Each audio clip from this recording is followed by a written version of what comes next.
దేవాతి దేవుడు మనల్ని ప్రేమించి ఆయన రెక్కల కింద భద్రపరిచి మనల్ని సజీవులుగా ఉంచి ఆయన జీవాన్నిచ్చి ఆయన్ని ఆరాధించడానికి దేవుడిచ్చినటువంటి గొప్ప మహా కృపను బట్టి మనందరం దేవుని స్తుతించవలసినటువంటి వారమై ఉన్నాం. దేవుని మనం స్తుతిస్తూ ఉండగా దేవుడు మన స్థితిని మార్చేటువంటి దేవుడుగా ఉన్నాడు. దేవుని మనం స్తుతిస్తూ ఉంటే ఆయన ఏం చేస్తాడు? మన స్థితి మారుస్తాడు. మనకు చాలా సందర్భాల్లో మనం చెప్పుకున్నాం. దావీదు గొర్రెలు కాస్తూ ఉండేవాడు. దావీదు ఏం కాసేవాడు? గొర్రెలు కాస్తూ దేవుణ్ణి స్తుతిస్తూ ఉంటాడు. ఎక్కడ కూర్చున్నా, ఎక్కడికి పొలంలోకి వెళ్ళినా, అడవిలోకి వెళ్ళినా, ఎటు తిరుగుతున్నా దేవుణ్ణి స్తుతించేవాడు దేవుని. ఆయన ఘనమైన నామాన్ని హెచ్చిస్తూ, ఆయన దగ్గర గిటార్ ఉంటే, సితారా ఉంటే అది వామిస్తూ దేవుణ్ణి స్తుతించడం వలన దేవుడు ఆయన స్థితిని మార్చేశాడు. గొర్రెల కాపరైనటువంటి ఆయన్ని రాజుగా దేవుడు చేశాడు. హల్లెలూయా. దేవుడు తలుచుకుంటే ఏదైనా కానీ ఆయన చేయగలిగినటువంటి దేవుడు. ఎందుకంటే ఆయన సర్వశక్తి కలిగిన దేవుడు. ఆయన దగ్గర శక్తి ఉన్నది. ప్రపంచాన్ని సృజించిన వాడు ఆయన, ఈ భూమిని సృజించిన వాడు ఆయన. కాబట్టి ఆయనకి ఒక శక్తి ఉన్నది. ఆ శక్తి ఏంటంటే దేన్నైనా కానీ చేయగలదు, మార్చగలదు. ఏదైనా లేనిది ఉన్నట్టుగా, ఉన్నది లేనట్టుగా చేయగలిగినటువంటి దేవుడిగా ఆయన ఉన్నాడు. మత్తయి రాసిన సువార్త మనం చూస్తే ఈ మధ్యాహ్న కాలంలో కొన్ని విషయాలు మనం ధ్యానం చేద్దాం. మత్తయి రాసిన సువార్త 14వ అధ్యాయం 30వ వచనం చూద్దాం. 14:30. గాలిని చూచి భయపడి మునిగిపోసాగి, ప్రభువా నన్ను రక్షించుమని కేకలు వేసెను. వెంటనే యేసు చెయ్యి చాపి అతని పట్టుకొని, అల్ప విశ్వాసి, ఎందుకు సందేహపడితివని అతనితో చెప్పెను. ఇక్కడ మనం చూస్తే దేవుడు ప్రభు అయిన యేసుక్రీస్తు ఆయన దోణి ఎక్కి తనకంటే ముందుగా ఏం చేస్తున్నాడంటే, వాస్తవంగా మనం ఇది 22వ వచనం నుంచి దీన్ని ధ్యానం చేస్తే మనకు తెలుస్తుంది. అక్కడ ఫోకస్ ఆన్ జీసస్ అంటే యేసు మీద మన దృష్టిని ఉంచాలి. ఎవరి మీద ఉంచాలి మన దృష్టి? యేసు మీద దృష్టి ఉంచాలి. ఇప్పుడు యేసు మీద దృష్టి లేకపోతే అక్కడ మనకి ఏది కూడా కలగదు. ఇక్కడ మనం చూస్తే focus on Jesus not the storm అంటే యేసు మీద నీ దృష్టి ఉంచాలి, కానీ వచ్చే తుఫానుల మీద కానే కాదు. వచ్చే తుఫానుల మీద కాదంట. ఇక్కడ 22వ వచనంలో వెంటనే ఆ జనసమూహములను తాను పంపివేయునంతలో తన శిష్యులు దోణి ఎక్కి తనకంటే ముందుగా అద్దరికి వెళ్ళవలెనని ఆయన వారిని బలవంతము చేసెను. ఆయన ఆ జనసమూహములను పంపివేసి ప్రార్థన చేయుటకు ఏకాంతంగా కొండ ఎక్కిపోయి సాయంకాలం అయినప్పుడు ఒంటరిగా ఉండెను. అప్పటికి ఆ దోణి దరికి దూరముగా నుండగా గాలి ఎదురైనందున అలల వలన కొట్టబడుచుండెను. ఈ దోణిలో వెళ్ళుచుండగా, దోణి ఎక్కి నీళ్ళలో వెళ్ళుచుండగా గాలి విసురుతుందంట. గాలి విసురుతుండగా ఈ దోణె అంటే ఈ పడవ లాంటిది ఈ దోణె ఏమైంది? గాలికి విసిరి కొట్టబడుచు ఉన్నదంట. ఇక్కడ మనం చూస్తే అలల వలన కొట్టబడుచుండెను. రాత్రి 4వ జామున ఆయన సముద్రము మీద నడుచుచు వారి యొద్దకు వచ్చెను. ఆయన సముద్రం మీద నడుచుట శిష్యులు చూచి తొందరపడి భూతమని చెప్పుకొని భయము చేత కేకలు వేసిరి. వెంటనే యేసు ధైర్యము తెచ్చుకుని నేనే, భయపడకుడని వాళ్ళకి చెప్పాడు. వారితో చెప్పగా పేతురు, ప్రభువా నీవే అయితే నీళ్ల మీద నడిచి నీ యొద్దకు వచ్చుటకు నాకు సెలవిమ్మని ఆయనతో నేను. ఆయన రమ్మనగానే పేతురు దోణి దిగి యేసునొద్దకు వెళ్ళుటకు నీళ్ల మీద నడిచెను. గాలిని చూచి భయపడి మునిగిపోసాగెను. ఇక్కడ మనం ఈ దీంట్లో చూస్తే యేసు ప్రభు ఆ నీళ్ల మీద నడుచుకుంటూ వస్తూ ఉండగా యువతలు ఉన్నటువంటి బోట్లో వీళ్ళు చూసి భూతమేమోనని భయపడ్డారు. ఎక్కడ? నీళ్ల మీద నడుచుకుంటూ వస్తూ ఉంటే యేసు ప్రభు ఆయన పవరు ఒక వెలుగులాగా కనపడుతూ ఉండగా వీళ్ళు దోణిలో ఉండి యేసు ప్రభుని చూశారు. చూడగానే ఒక వెలుతురుతో ప్రకాశమానమైన వెలుగుతోటి ఆయన నడుచుకుంటూ వస్తుండగా వీళ్ళు చూసి భయపడినప్పుడు యేసు ప్రభు చెబుతున్నాడు, పేతురు భయపడకుడి, నేనే అన్నాడు. నేనే అంటే ఎవరు? యేసు ప్రభు. మీరు భయపడవద్దు, నేనే అని ఆయన చెప్పాడు. చెప్పగానే పేతురు అన్నాడు, నీవే అయితే నేను కూడా నీళ్ళ మీద నడుస్తాను అన్నాడు పేతురు. చూడండి ఎంత పెద్ద కోరిక కోరాడు. దేవుడికి శక్తి కలిగిన వాడు, ఆయన దేని మీదైనా నడవగలడు కదా. ఇప్పుడు పేతురు అడుగుతున్నాడు, నీవే దేవుడు అయితే నేను కూడా నీళ్ళ మీద నడుస్తాను. దేవుడు ఆ పని చేయగలడా? చేయలేడా? చేస్తాడు.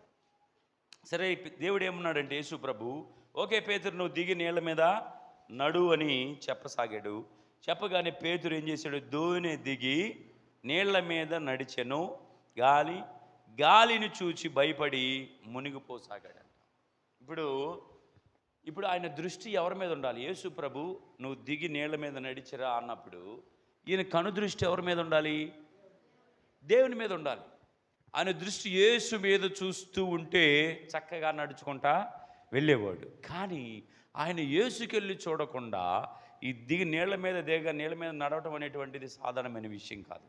నీళ్ళలో కాలేస్తే మునుగుతామా, తేల్తామా? మునిగిపోతాం. సో ఆయన దేవుని మీద దృష్టి ఉంచకుండా నీళ్ళలో దిగగానే గాలి వస్తుంటే గాలికెళ్ళి చూశాడు. గాలికెళ్ళి చూడగానే ఏమయ్యాడు? మునిగిపోసాగాడు. ఇక్కడ రాయబడినటువంటి మాట, మునిగిపోసాగి ప్రభువా నన్ను రక్షించమని కేకలు వేసెను. వెంటనే యేసు చెయ్యి చాపి అతన్ని పట్టుకొని, అల్ప విశ్వాసి, ఎందుకు సందేహపడితివని అతనితో చెప్పాడు. యేసు ప్రభు అంటున్నాడు, నువ్వు ఎందుకు నడుస్తానన్నావు? నడిచేవాడు నన్ను చూసి నడవకుండా గాలిని చూసి భయపడ్డావు, మునిగిపోసాగావు. ఓ అల్ప విశ్వాసి. ఏమన్నాడు ఇక్కడ? అల్ప విశ్వాసి అంటే విశ్వాసము ఆయనకి లేదని అర్థం. అల్ప విశ్వాసి, ఎందుకు సందేహపడితివి? అనుమానం. దేవుడు నీకు ఏదన్నా మాట ఇస్తే నీది కాదు బాధ్యత. ఎవరిది బాధ్యత? దేవుని బాధ్యత. ఆయన చూసుకుంటాడు. అయితే మన దృష్టి ఆయన మీదే ఉండాలి, వేరే దాని మీద ఉండటానికి వీల్లేదు. దేవుని నువ్వు ఆశ్రయించినప్పుడు ఆయన మీద నీ దృష్టి, ఆయన మీద నీ హృదయము, ఆయన మీద నీ తలంపులు, ఆయన మార్గంలో, ఆయన చిత్తములో నువ్వు జీవిస్తూ ఉంటే ఇక అన్నీ ఆయనే చూసుకుంటాడు. కానీ ఇక్కడ వచ్చిన సమస్య ఏంటంటే, ఆయన వైపు చూస్తున్నటువంటి మనము మనకొచ్చే బాధలు, శ్రమలు, రోగాలు, చిన్న చిన్న సమస్యలు, వాటి వైపు చూస్తాం, దేవుని వైపు మనం చూడకుండా. ఎప్పుడైతే మనం వాటి వైపు చూస్తామో మనం కూడా షింక్ అయిపోతాం, అంటే మునిగిపోతాం. మనం కూడా దేవుని మీద చూస్తే మునగవు నువ్వు. దేవునికి వెళ్ళి చూడకుండా వీటికి వెళ్ళి చూసినప్పుడు మునిగిపోయే అవకాశము ఉన్నది.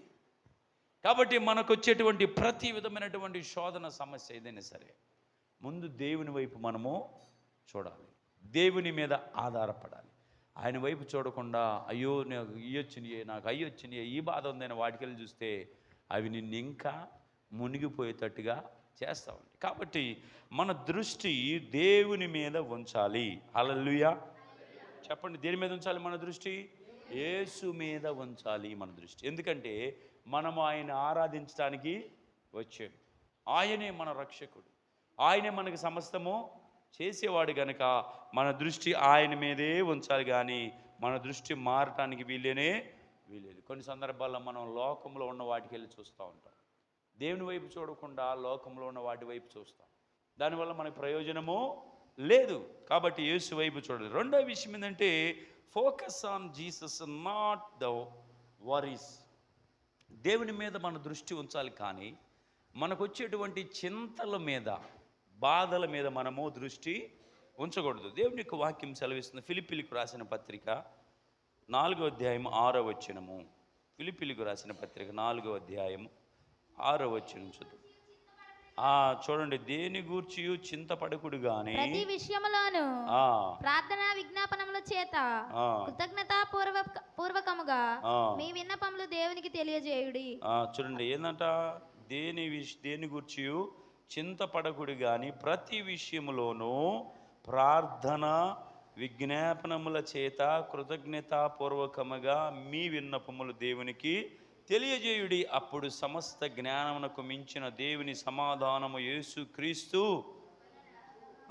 వలన మీ హృదయములకును మీ తలంపులకును కావలియుండును. కాబట్టి మనం ఏం చేయాలంట, దేని గురించి కూడా చింతపడకూడదు. దేని గురించి మనం చింతకు పడకూడదు. ఎందుకంటే ఈ లోకం ఎవరిది? దేవుడిది. లోకములో ఉండవన్నీ ఎవరివి? దేవుని. మరి ఎందుకు మనం చింతపడేది? అది లేదు ఇది లేదని. మనం ఏం చేయాలంటే ప్రార్థన, విజ్ఞాపన. ప్రార్థన చేయాలి, విజ్ఞాపన చేయాలి, కృతజ్ఞతలు తెలియపరచు. ప్రార్థన చేస్తే ప్రతి దానికి జవాబు దొరుకుతుంది. ప్రార్థన చేస్తే ప్రతి దానికి జవాబు. నేను ఇంతకు ముందు కూడా చెప్పాను మీకు. ఒక మిషనరీని అడిగితే, అయ్యా నువ్వు ఇంత సాధించావు, ఇంత చేసావు, ఇంత విజయాన్ని సాధించావు, దీనికి కారణం ఏంటి అంటే 7 కారణాలు ఉన్నాయి అన్నాడంట. ఏమిటి ఆ 7 కారణాలు అంటే, మొదటిది ప్రార్థన, రెండవది ప్రార్థన, మూడవది ప్రార్థన, నాలుగవది ప్రార్థన, ఐదవది ప్రార్థన, ఆరవది ప్రార్థన, ఏడవది ప్రార్థన. ప్రార్థన చేస్తే దేవుడు ఏం చేస్తాడు? ప్రార్థన విని సహాయము చేస్తాడు. నాకు ఏదైనా అవసరమైంది అనుకోండి, మా ఇంటి దగ్గర నేను పైకి మా బిల్డింగ్ మీదకి వెళ్ళిపోయి ప్రార్థన చేస్తా, బతిమలాడతా దేవుణ్ణి. అయ్యా అయ్యా అయ్యా అయ్యా అయ్యా అని బతిమలాడతా.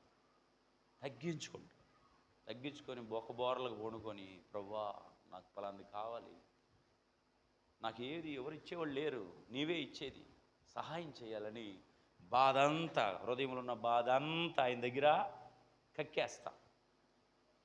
నువ్వే ఇక్కడ, నాకు ఎవరికి ఆధారం లేదు, నువ్వేం చేస్తావో నాకు తెలియదు, చేస్తావా లేదా అని ఒక తండ్రిని అడిగినట్టుగా ఎవరికి తెలియకుండా సైలెంట్గా వెళ్ళిపోయి ప్రార్థన చేసుకుంటే 1-2 రోజుల్లో నేను అడిగినది ఏదైనా సరే దేవుడు సహాయము చేస్తున్నాడు. హల్లెలూయా. దేవుడు చెప్పాడు, మీకు ఏది కావాలో అది అడగండి, మీరు నా యందు ఉండి నేను మీ యందు ఉంటే మీరు ఏది కావాలో అది అడగండి, అది నేను మీకు ఇస్తానంటున్నాడు. దేవునికి అసాధ్యమైంది ఏం లేదు. కాకపోతే మనమే ప్రార్థన చేయం, మనమే అడగం. ఏదో వెళ్ళిపోయాయా, నాకు అప్పులు ఉన్నాయి తీర్చయ్యా అని వెళ్ళిపోతాం. ప్రార్థన చేసే నీవు యథార్థముగా ఉండాలి. హృదయాన్ని ముందు ఏం చేసుకోవాలి? హృదయాన్ని శుద్ధి చేసుకోవాలి. ముందు హృదయంలో రకరకాల పాపాలు పెట్టుకొని, రకరకాల లోక సంబంధమై పెట్టుకొని, రకరకాల దురాశలు పెట్టుకొని ప్రార్థన చేస్తే రాదు. మనల్ని మనం ముందు శుద్ధి చేసుకొని, ఏ పాపం లేకుండా దేవునికి సరెండర్ అయిపోయి లొంగిపోయి, అప్పుడు నువ్వు దేవుని సన్నిధిలో ఒంటరిగా కూర్చొని ప్రార్థన చేస్తే, విజ్ఞాపన చేస్తే, కృతజ్ఞతలు చెల్లిస్తే దేవుడు నిన్ను అత్యధికముగా ఆశీర్వదిస్తాడు. నువ్వు కోరినది ఆయన ఇస్తాడు. నా నామములో మీరు ఏది కావాలో కోరండి, అది నేను మీకు ఇస్తాను. ఆయన నామములో అడిగినప్పుడు ఆయన ఇస్తాడు ఖచ్చితం. కాబట్టి అందుకని దేని గూర్చి చింతపడకుడి కానీ ప్రతి విషయంలో ఏం చేయాలంట? ప్రతి విషయంలో ప్రార్థన. ఇంట్లో ఏమి లేవు, ప్రార్థన చేయాలి. తెలివి లేదు, ప్రార్థన చేయాలి. పిల్లల విషయం ప్రార్థన చేయాలి. బాగలేదు, ప్రార్థన. ఇల్లు కట్టుకోవాలి, ప్రార్థన. ఇట్లా ఎన్ని వచ్చినా సరే ప్రార్థన మనకి జవాబు, విజయం. మరి ఆ ప్రార్థన మీరు చేస్తున్నారా? దేవుని అడుగుతున్నారా? మీ అంతటికి మీరు దేవుని సన్నిధిలో కూర్చొని బతిమలాడుకుంటున్నారా? విజ్ఞాపన చేస్తున్నారా? ఈ మధ్యాహ్న కాలము ప్రశ్న. సో నీవు ఆ విధంగా అడిగితే దేవుడు నిన్ను విడిచి వెళ్ళేవాడు కానే కాదు. కాబట్టి నీ దృష్టి ఎవరి మీద ఉండాలి? దేవుని మీద ఉండాలి. బాధల మీద కాదు, శ్రమల మీద కాదు. అవి ఈ లోకంలో బ్రతికున్నంత వరకు వస్తూనే ఉంటాయి. మనం చచ్చిపోయేంత వరకు సమస్యలు వస్తూనే ఉంటాయి. ఎందుకంటే మనం తెచ్చుకుంటాం కాబట్టి కదా. కొన్ని సమస్యలు వస్తూ ఉంటాయి, అవి చచ్చిపోయే వరకు. కానీ దేవుడు నీకు తోడుగా ఉంటాడు. నువ్వు ప్రార్థన చేయాలి. మూడో విషయం ఏంటంటే focus on Jesus, not the past. అంటే దేవుని మీద మన దృష్టి ఉంచాలి కానీ వెనక అయిపోయినటువంటి వాటి మీద కాదు. చాలామంది వెనక జరిగిపోయినటువంటి దాని మీద దృష్టి పెడతా ఉంటారు. కానీ ముందున్నటువంటి దానికోసమే మన దృష్టి ఉంచాలి. కానీ వెనకున్నటువంటి జరిగిపోయినటువంటి వాటి కోసం మన దృష్టి ఉండటానికి వీలేదు. జరిగిపోయింది ఏదో జరిగిపోయింది, మరలా తిరిగి రానే రాదు. 2 కొరింథీయులకు రాసిన పత్రిక 5వ అధ్యాయము 17వ వచనం చూద్దాం.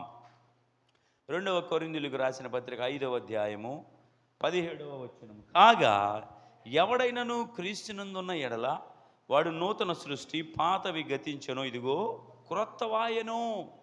కాబట్టి నువ్వు క్రీస్తునందు ఉంటే పాతవన్నీ కూడా గతించిపోయింది. అంటే నీ పాపపు జీవితము, నీ రోత జీవితము, ఈ లోకంలో నువ్వు గడిపినటువంటి దేవునికి ఇష్టం లేనటువంటి జీవితము, దేవునికి వ్యతిరేకముగా నువ్వు జరిగించిన పాపపు క్రియలు, ఇవన్నీ కూడా ఏం చేస్తాడంట? దేవుడు తీసేస్తాడు. ఎప్పుడైతే నువ్వు క్రీస్తు దగ్గరికి వచ్చి మారు మనసు పొందుతావో నువ్వు ఎలా ఉంటావంట?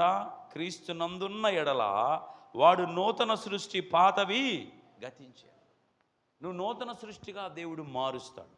ఎప్పుడైతే నువ్వు మారు మనసు పొంది బాప్తీసం తీసుకుంటావో నీళ్ళల్లో మునిగినప్పుడు పాతవన్నీ దేవుడు ఏం చేస్తాడు? ఆ నీళ్ళల్లో పాతి పెడతాడు, తుడిచివేస్తాడు. ఎప్పుడైతే నీళ్ళలో మునిగి తిరిగి మరలా లెగుస్తావో నూతన జన్మ వస్తుంది. నూతన జన్మ వచ్చిన దగ్గర నుంచి నువ్వేమైపోయావు? నూతన సృష్టిగా మార్చబడ్డావు. ఇక నీకు పాపపు జీవితంతో పని లేదు. వెనకున్నటువంటి వాటిని నువ్వు మర్చిపోలేక ఏది చేసినా సరే దేవుడు వాటిని క్షమించాడు. ఇక నువ్వు వాటిని వదిలేయాలి. కానీ కొంతమంది మరలా వెనకకు తిరిగి నేనేం చేశానా అని మరలా చూస్తూ ఉంటారు.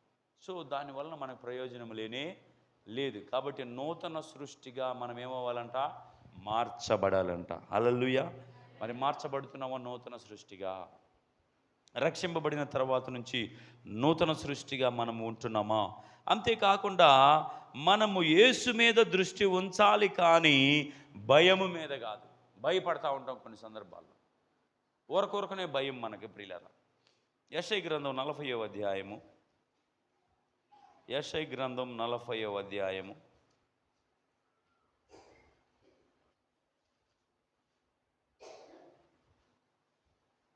10వ వచనం చూద్దాం.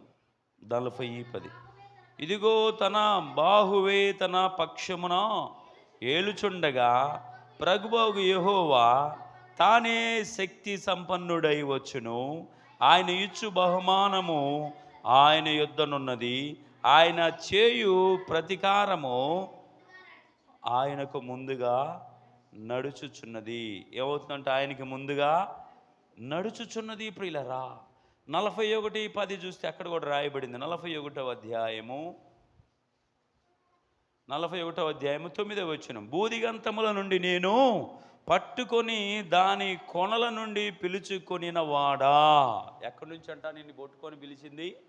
బూదిగంతముల నుండి నేను పట్టుకొని దాని కొనల నుండి పిలుచుకొనిన వాడా, నీవు నా దాసుడవనియు నేను నిన్ను ఉపేక్షింపక ఏర్పరచుకుంటున్ననియు నేను నీతో చెప్పి ఉన్నాను. నీకు తోడై ఉన్నాను, భయపడకము, నేను నీ దేవుడనై ఉన్నాను. దిగులు పడకము, నేను నిన్ను బలపరచును, నీకు సహాయము చేయువాడను నేనే. నీతి అను నా దక్షిణ హస్తముతో నిన్ను ఆదుకొందును. చూడండి, దేవుడు అభయం ఇస్తున్నాడు. భయపడొద్దు, భయపడొద్దు. దేన్ని చూసి కూడా నువ్వు భయపడటానికి వీల్లేదు. దేవుని మీదే నీవు ఆనుకొని ఉంటే భయపడేటువంటి పరిస్థితి లేనే. ఈ లోకంలో ఉన్న ప్రతి దానికంటే బలమైన శక్తి కలిగినటువంటి వాడు ప్రభు అయిన యేసు. కొంతమంది నడుస్తూ నీడను చూసి భయపడతారు కదా. నడుస్తూ ఉంటాం. ఎందుకో ఎటు తిరగగానే మన నీడ కనపడింది అనుకో, ఎవరో ఉండారని దడుచుకుంటాం. మనం నీడకే భయపడేటువంటి జీవితాలు మనవి. సో ఏది ఎదురైనా కానీ భయపడతా ఉంటాం. అందుకని దేవుడు అభయం ఇస్తున్నాడు. నీవు నా దాసుడవనియు నేను నిన్ను ఉపేక్షింపక ఏర్పరచుకుంటున్నానియు నేను నీతో చెప్పి ఉన్నాను, నీకు తోడై ఉన్నాను. ఏం చెప్తున్నాడు? నీకు తోడై ఉన్నాడు. నువ్వు ఎటుపోయినా నిన్ను ఆవరించి నీ చుట్టూ ఉండేటువంటి దేవుడు ఆయన. నీకు తోడై ఉన్నాను, భయపడకము, నేను నీ దేవుడినై. భయపడొద్దు, నీకు దేవుడై ఉన్నాడు ఆయన. ఏ భయమైనా సరే అది నువ్వు భయపడాల్సినటువంటి అవసరం లేదు. ఆయన నీకు తోడై ఉన్నాడు, నీ దేవుడై ఉన్నాడు ఆయన. దిగులు పడకము, నేను నిన్ను బలపరుచును. దిగులు పడబాకు. ఊరకనే దిగులు మనకి. దిగులు పడకూడదు. ఆయన నిన్ను బలపరిచేటువంటి దేవుడు. ఎన్ని విధాలుగా అభయం ఇస్తున్నాడో చూడండి. భయం ఎందుకు, దిగులు ఎందుకు కదా? భయపడవద్దు, దిగులు పడవద్దు. ఆయన నీకు తోడై ఉన్నటువంటి దేవుడే. ఆ దేవుడు మనకు సహాయం చేయటానికి సిద్ధముగా ఉన్నాడు. నీకు సహాయము చేయువాడను నేనే, నీతి అను నా దక్షిణ హస్తముతో నిన్ను ఆదుకొను. ఆయన సహాయం చేస్తాడు. నీతి అనేటువంటి దక్షిణ హస్తముతో ఆయన ఏం చేస్తాడు? మనకి ఆదరిస్తాడు. మరి ఆ దేవుని విడిచిపెట్టి మనం ఎందుకు అనేక విధాలుగా బాధపడటం, భయపడటం, ఆ చింతపడటం, ఎన్నో విధాలుగా మనం ఆలోచిస్తాము. పిల్లరా, ఎప్పుడైతే ఇవన్నీ మనలో ఉంటాయో మనము దేవుని విశ్వాసముతో వెంబడించినటువంటి వారముగా. నీకు విశ్వాసం ఉంటే ఇక భయపడాల్సిన అవసరం లేదు. కాబట్టి భయపడకూడదు మనం. అంతేకాకుండా నువ్వు దేవుని మీద దృష్టి ఉంచాలే కానీ నువ్వు ఎదుర్కొనే శోధనల మీద కానే కాదు. చాలా సందర్భాల్లో మనం శోధనల మీదే దృష్టి ఉంచుతాం. 1 కొరింథీయులకు రాసిన పత్రిక 10వ అధ్యాయము 13వ వచనంలో రాయబడింది. 10వ అధ్యాయము 13వ వచనము, సాధారణముగా మనుషులకు కలుగు శోధన తప్ప మరి ఏది మీకు సంభవింపలేదు. దేవుడు నమ్మదగిన వాడు, మీరు కలిగినంత కంటే ఎక్కువగా ఆయన మిమ్మును శోధింపబడనీయడు. అంతేకాదు, సహింపగలుగుటకు ఆయన శోధనతో కూడా తప్పించుకొను మార్గమును కలుగజేయనంట. ఆయన సాధారణంగా మనకు వచ్చేది ఏంది? శోధనలు. ఫర్ ఎగ్జాంపుల్, ఇప్పుడు నేను ఒక 100 కేజీలు ఉన్నాను అనుకోండి. దేవుడు నాకు ఎన్ని కేజీలు శోధన ఇస్తాడు? ఎన్ని కేజీలు శోధన ఇస్తాడు? నేను 100 కేజీలు మాత్రమే మొయ్యగలను. 100 కేజీలు బరువుని నేను మొయ్యగలను. ఇప్పుడు దేవుడు నాకు ఎన్ని కేజీలు శోధన ఇస్తాడు చెప్పండి? నేను మోయగలిగిన అంత. 100 అయితేనే మొయ్యగలను. 100కి దాటిపోనే పోదు. 100కి దాటిపోనే పోదు. మనం అనుకుంటాం, అమ్మో ఇక అయిపోయింది, ఇంకేం లేదు. అంత ఉట్టిదే. మనం అల్ప విశ్వాసంతో అనుకుంటామట, అయిపోయింది, ఇంకేమి లేదమ్మా. ఏమైపోలా?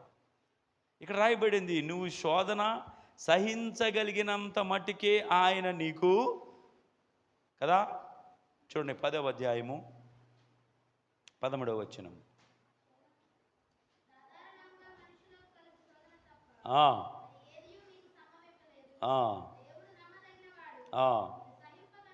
చూడండి, దేవుడు నమ్మదగిన వాడు, మీరు సహింపగలిగినంత కంటే ఎక్కువగా ఆయన మిమ్మును శోధింపబడనీయడు. సహించగలిగినంతే, నువ్వు మోయగలిగినంతే, అంతకంటే ఎక్కువ శోధన ఆయన నీకు ఇవ్వడు. ఒకవేళ వచ్చినా ఆ శోధన ఎలా తప్పించుకోవాలో కూడా ఆయన మార్గాన్ని ఆయన చూపిస్తాడు. మార్గము చూపించేటువంటి దేవుడు ప్రియులారా. కాబట్టి నీవు సహించగలిగినటువంటి శోధన ఏదైనా, మనకు వచ్చిన శోధన 2 రోజులు, 3 రోజులు, వారము, నెల, సంవత్సరం ఉండవచ్చు. తర్వాత నువ్వు ఫ్రీ అవుతావు ఖచ్చితంగా. దేవుడు దాన్ని తొలగిస్తాడు. కనుక మనం మోయగలిగినంత మాత్రమే ఆయన ఇస్తాడు, కానీ మొయ్యలేనిది ఆయన ఇవ్వడు. కాబట్టి నీవు ఆయన వైపు చూడాలి. శోధనలో కూడా ఆయన వైపే చూసే విధంగా నీవు ఉండాలని వాక్యము సెలవిస్తుంది. అంతేకాకుండా నువ్వు దేవుని మీద దృష్టి ఉంచాలి, కానీ నీకొచ్చే శ్రమల మీద కానే కాదు. యాకోబు పత్రిక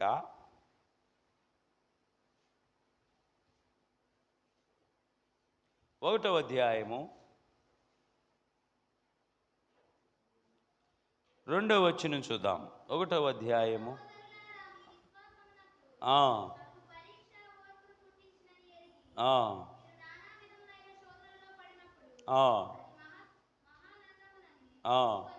చూడండి ప్రియులారా, సహోదరులారా, మీ విశ్వాసమునకు కలుగు పరీక్ష ఓర్పును పుట్టించునని ఎరిగి మీరు నానా విధములైన శోధనలో పడినప్పుడు అది మహానందమని ఎంచుకొనుడి.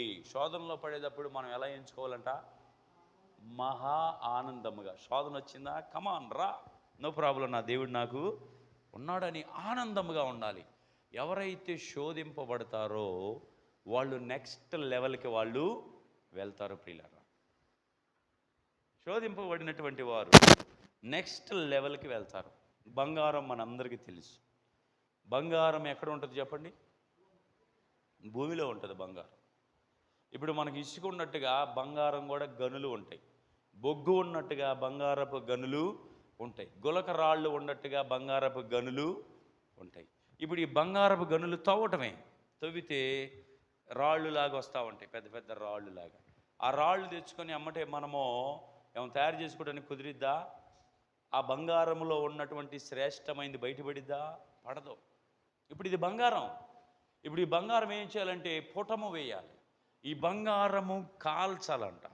తీసుకొచ్చి కాల్చినప్పుడు ఈ గనిగా ఉన్నటువంటిది కాలి కాలి కాలి కాలి కాలి అదేమైపోయింది? కాలి కరిగిపోయి దానిలో నుంచి శ్రేష్టమైన తళతళ తళతళలాడేటువంటి సువర్ణము వంటి బంగారము కనపడింది.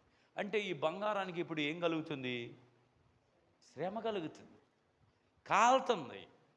కాలటం అంటే శ్రమ పడతాం. బంగారం ఎప్పుడైతే అది శ్రమపడి కాలితో దానిలో ఉన్నటువంటి శ్రేష్టమైనది బయటపడింది. సేమ్ అదేవిధంగా మానవుని కూడా అదేవిధంగా పోల్చాడు. నీకు ఎప్పుడైతే సమస్యలు వస్తాయో, శోధనలు వస్తాయో, బాధలు వస్తాయో, అప్పుడు నువ్వు యేసు వైపు చూస్తూ ఉంటే తర్వాత నీకేమొచ్చింది? విజయం వచ్చింది. దుఃఖపడు వారు ధన్యులు, వారు ఓదార్చబడుదురు. ఇప్పుడు నేను ఇక్కడ కూర్చొని ఏడుస్తా ఉన్నా, మీరెవరు ప్రార్థనకు రాలా. నేను ఇక్కడ కూర్చొని ఎక్కిళ్ళు పెట్టి ఏడుస్తూ ఉన్నా. ఒకవేళ మీరు ఎందుకు ఇటు వెళ్ళాల్సి వచ్చి నన్ను చూశారనుకోండి, మీకేమనిపించింది చూసినప్పుడు? ఆయన ఎవరో ఏడుచుకుంటున్నాడులే, మనకు ఎందుకులే మన బాధ అనుకుంటారా? లేకపోతే ఆయన ఏడుస్తున్నాడు, ఎందుకు ఏడుస్తున్నాడు, ఏం జరిగింది, నేను ఏం చేయాలి ఆయనకి అని వస్తారా? లేకపోతే నాకేం పనిలేని వెళ్ళిపోతారా? వంతునే వస్తారు కదా. చూడండి, ఎవరైతే ఏడుస్తారో వాళ్ళు వాక్యం చెప్పినటువంటి మాట ఏంటంటే దుఃఖపడువారు ధన్యులు, వారు ఓదార్చబడతారు. ఏడుస్తూ ఉంటే ఎవరు వదలరు. ఒకటి వదిలినా, రెండోడు వెళ్ళినా, మూడోవాడైనా వచ్చి, అయ్యా నువ్వు ఎందుకు ఏడుస్తున్నావు, ఏమైంది నీకు, నేను ఏ సహాయం చేయాలి, నీకు ఏ ఇబ్బంది ఉందని వచ్చి ఓదార్చి నేనున్నానని చెప్పి వెళ్తాడు దేవుడు. దేవుడు కూడా అంతే. నిన్ను ఆయన ఓదార్చే దేవుడు, ఆయన నీకు సహాయం చేసే దేవుడు. ఆయన ప్రతి శోధనలో కూడా, శ్రమల్లో కూడా నువ్వు నిలిచిన వాడవైతే నీవు తర్వాత నెక్స్ట్ లెవెల్గా దేవుడు దీవిస్తాడు. అందుకే ఓర్చుకోవాలి, మనం ఓర్చుకోవాలి. ఎమ్మటే రియాక్ట్ అవ్వకూడదు. ఏదన్నా మనకు వచ్చిందనుకోండి, ఏదన్నా నింద మన మీదకి వచ్చిందనుకో, మనం చేయకుండానే వచ్చిందనుకో, ఎమ్మటే మనం పోట్లాడకూడదు. వెళ్ళి పనిమాలు వెళ్ళి మన మీద ఏదన్నా నింద అవమానం వచ్చిందనుకో ఎమ్మటే వెళ్ళి వాళ్ళ మీద దూషించకూడదు. వెయిట్ చేయాల. ఓర్పు నిరీక్షణని కలిగించిద్దంట. ఓర్పు నిరీక్షణ. ఇక్కడ రాయబడినటువంటి మాట మనం చూద్దాం. చూడండి, పరీక్ష ఓర్పును పుట్టించునని ఎరిగి. పరీక్ష అంటే ఏంది? పరీక్ష అంటే ఏంది? ఎగ్జామ్ రాసి వస్తాం కదా. ఎగ్జామ్ రాసి వచ్చిన తర్వాత ఎలా ఉంటుంది మనకి? ఇక నిరీక్షణ ఉంటుంది. నిరీక్షణ అంటే ఏంది? ఎదురు చూడటం. ఎందుకు ఎదురు చూస్తున్నాము? రాసి వచ్చినటువంటిది ఎన్ని మార్కులు వస్తాయి, పాస్ అవుతానా లేనా అని మనం ఎదురు చూస్తూ ఉంటాం. అంటే పరీక్ష ఏం చేస్తుందంట? నిరీక్షణను కలిగిస్తుందంట. ఎదురు చూసేటువంటి విధానం కలిగిస్తుంది. రిజల్ట్ ఎలా వచ్చిందో నిరీక్షణతో ఉంటావు ప్రియులు. కాబట్టి నువ్వు శోధనలో ఉన్నప్పుడల్లా అప్పుడు దేవుడు ఏం చేస్తాడంట? అది మహానందమని మనం ఎంచుకుంటే మీరు సంపూర్ణులను అనునాంగులను ఏ విషయంలోనైనాను కొదవలేని వారునై ఉండునట్లు ఓర్పు తన క్రియను కొనసాగింపనీయుడి. కాబట్టి ఏ విషయంలో కొదువలేని వారిగా ఉండాలంటే మనం ఏం చేయాలంట? ఏం చేయాలి? మనం ఓర్పు తన క్రియలను ఓర్చుకొని కొనసాగించాలి. ఎప్పుడు కొనసాగిస్తామంటే మన దృష్టి యేసు మీద ఉన్నప్పుడు, మన దృష్టి లోకం మీద ఉన్నప్పుడు కొనసాగించలేం. వాక్యం రాయబడింది, విశ్వాసమునకు కర్తయు దానిని కొనసాగించువాడు అయినా యేసు వైపు చూచుచు సులువుగా చిక్కులు పెట్టి ప్రతి పాపమును విడిచిపెట్టి మనము యేసు వైపు చూడాలంట. విశ్వాసానికి కర్త ఎవరు? యేసే. ఇప్పుడు ఆ యేసే కర్త. విశ్వాసాన్ని తయారు చేసిన వాడు ఆయనే. ఇప్పుడు ఆయన వైపే మనము చూడాలి. చూస్తేనే మన ఎదుట ఉంచిన పరుగు పందెములో ఓపికతో పరిగెత్తేది మనం. లేకపోతే మనం ఆయన వైపు చూడకపోతే పరిగెత్తలేము. కాబట్టి మనకి ఎదురయ్యే ఏదైనా సరే నువ్వు ఆయన వైపే చూసి పరిగెత్తాలి. కానీ ఆ ఎదురయ్యేటువంటి వాటి కోసం మనం చూసి ఆగిపోకూడదు. ఒక చోట కొండ దగ్గర కొండ ఉందంట. ఆ కొండ దగ్గరికి ఒక ఆయన కూర్చొని ఆకలితో అరుస్తూ ఉన్నాడు. అన్నం పెట్టండమ్మా అని అరుస్తున్నాడు కొండ దగ్గర కూర్చొని. వేరే ఒక ఆయనకి వినపడి పాపం ఆయన అన్నం తీసుకొని వెళ్తున్నాడు అక్కడికి కొండ దగ్గరికి. వెళ్తూ ఉండగా మార్గం మధ్యలో కుక్కలు అరుస్తూ ఉన్నాయి. కుక్కలు అరుస్తూ ఉంటే ఇప్పుడు ఈయనేం చేయాలి? కుక్కలు పడితే ఏమోనని ఆగిపోవాలా? ఈయన ఆగిపోయాడు అనుకో, కుక్కలు అరుస్తున్నాయి అని ఆగాడు అనుకో, ఆయన ఆకలితో అలమటిస్తున్నాడు అక్కడ. కుక్కలు ఏం చేస్తాయి లేని ధైర్యముతో వెళ్ళాడు అనుకో, ఆయన ఆకలిని తీర్చొచ్చు. సో మన జీవితంలో కూడా మనం దేవుని మీద ఫోకస్ ఉంచినప్పుడు కుక్కలు అరిచినట్టుగా రకరకాలుగా మన మీదకి శోధనలు వస్తూ ఉంటాయి. ఎప్పుడైనా ఒకటి గుర్తుపెట్టుకోండి, అరిచే కుక్క కరవదు. కరవాలనుకుంటే అది ఏం చేసిద్దంటే చెప్పబెట్టకుండా వచ్చి కరిచేసి వెళ్ళిపోయింది. అరుస్తుందిరా అంటే అది కరిచేది కాదు, ఊరకు అరుతుంది అది. కానీ మనం భయపడాల్సిన అవసరం లేదు.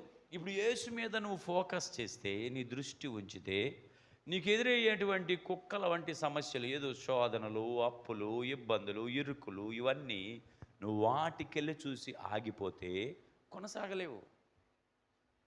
కానీ విశ్వాసమునకు కర్త అయినటువంటి ఆ యేసు వైపు నువ్వు చూస్తే, ఈ కుక్కలాగా అరిచేటువంటి ఈ చిన్న చిన్నవి అన్నీ కూడా నువ్వు ఆయన వైపు చూసి అక్కడికి వెళ్తే దృష్టి ఉంచి ఇవన్నీ ఆగిపోతాయి. హల్లెలూయా. ఇవన్నీ పోతాయి, దేవుడు సహాయం చేస్తాడు. మరి ఆ విశ్వాసం మనకు ఉందా? అంత నమ్మకం మనకు ఉందా? లేకపోతే మనము నమ్మకము కలిగినటువంటి వారముగా, విశ్వాసంతో మనం ఉండవలసినటువంటి వారముగా ఉన్నాం. అంతేకాకుండా దేవుని మీద మాత్రమే దృష్టి ఉంచాలి, కానీ లోకం మీద కాదు. లోకం మీద కానే కాదు. క్రైస్తవులు దేవుని మీద ఉంచాలి. పైన ఉన్నటువంటి వాటి కొరకు ఎదురు చూడాలి, కానీ లోకములో ఉండ వాటి కోసం కాదు. చాలామంది లోకములో ఉన్న వాటి కోసమే వారి దృష్టి ఉంచుకుంటారు, కానీ లోకములో ఉన్న వాటి కోసం మన దృష్టి ఉంచడానికి వీళ్ళు. యోహాను రాసిన సువార్త 16వ అధ్యాయము 33వ వచనం చూద్దాం. 16:33 వచనం చివరిగా ఈ మాట చదువుకుందాం. 16:33 నా యందు మీకు సమాధానము కలుగునట్లు ఈ మాటలు మీతో చెప్పుచున్నాను. లోకములో మీకు శ్రమ కలుగును, అయినను ధైర్యము తెచ్చుకొనుడి, నేను లోకమును జయించి ఉన్నాను. యేసు ప్రభు చెప్పిన మాట ఏంటంటే, లోకములో మీకు శ్రమలే. యేసు ప్రభుని వెంబడించే ప్రతి ఒక్కరికి శ్రమలే.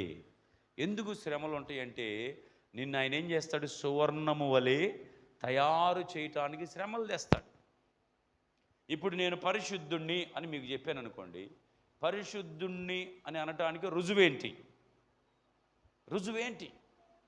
ఇప్పుడు నేను నీతిమంతుణ్ణి అని చెప్పాను అనుకోండి, నేను నీతిమంతుడిగా ఉన్నానని రుజువేంటి? నేను అబద్ధాలు ఆడను అని చెప్పాను అనుకోండి, దానికి రుజువేంటి కదా? ఇట్లా ప్రతి దానికి రుజువేంటి అంటే, ప్రాక్టికల్గా ఏదైతే మనకి వచ్చిందో అది దేవునికి నచ్చనిది, లోక సంబంధం అయితే దాన్ని నువ్వు విసర్జించేవో అప్పుడే నువ్వు నమ్మకమైన వాడవని రుజువు. ఇప్పుడు నేను దేవుడిని నమ్మాను.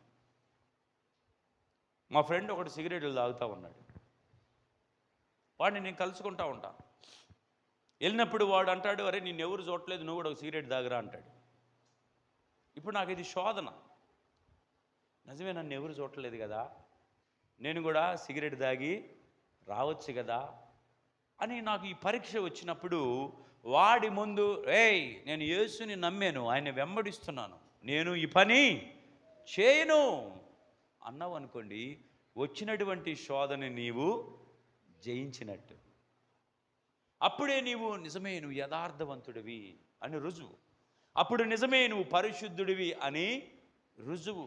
నిజమే నువ్వు నమ్మకమైన వాడివి అని రుజువు. కానీ ఎవరు చూడలేదులని నువ్వు కమిట్ అయ్యావనుకో, అది ఎవరు చూస్తున్నారు? దేవుడు చూస్తున్నాడు.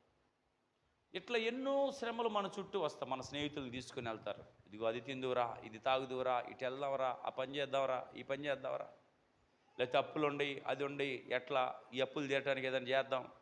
లోకములో తిరుగుతూ ఉంటాం. ఈ లోకములో నీకు ఎన్ని ఎదురు అవ్వాల్సిందే. ఎదురైతేనే నీవు సువర్ణముగా మారేది, వాటిని ఎదిరించేది. ఎదురైతేనే నీవు బలపరచబడేది. శోధనలు వస్తేనే నీవు జయము పొందేది. యేసు ప్రభువు 40 దినాలు ఉపవాసం ఉన్నాడు. పగలు రాత్రులు ఉపవాసం ఉన్నాడు. ఉపవాసం ఉండి ఇక పరిచర్యలో దిగటానికి ఉపవాసం ఉండి ఇక బయటకు వచ్చాడు. ఆయన బయటకు రాగానే అపవాది అయిన సాతానుడు ఆత్మలో శోధిస్తూ ఉన్నాడంట. ఏం చేశాడు?